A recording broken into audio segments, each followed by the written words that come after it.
I want to speak to you today about something that I haven't heard people talk about a whole bunch, and that is prayer and obedience and the relationship between the two. I don't think that you can separate your communion with God, that intimacy with Him, and obedience to His Word.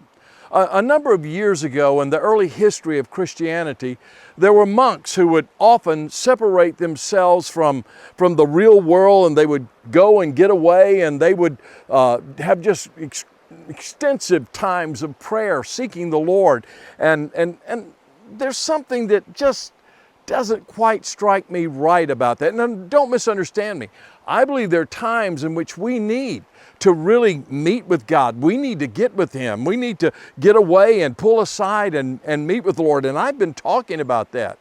But you see, prayer is not to disassociate ourselves from the real world and the needs and the hurts of the world. In fact, it's just the opposite. Prayer ought to thrust us into going to a needy and hurting world to bring the love of Jesus Christ to that world. Jesus spoke a parable about prayer, and he talked about a man who had been robbed, and there were people who came by, and there was a religious man who walked by, and he didn't have time to stop and help that poor man who had been robbed because he was praying and he was doing his religious duties.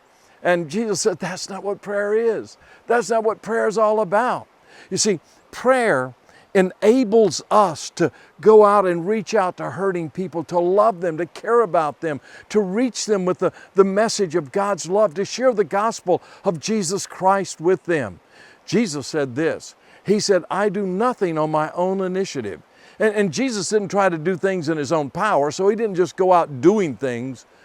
He waited upon the Lord, He heard from God, and then He acted upon what He had heard. You see, there's this relationship of waiting before the Lord, hearing from God, and then obeying what you have heard. You see, it's trust and obey. There was an old song that said, trust and obey, for there's no other way to be happy in Jesus but to trust and obey.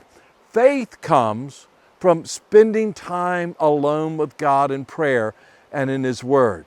Obedience comes from as we hear from Him, we go out and we obey Him and we do His will. We bring His kingdom to this earth. We show people the love of Christ. We reach out to people with His love. So today, prayer and obedience, trust and obey. That's the way to really find power in prayer and to see God use your life.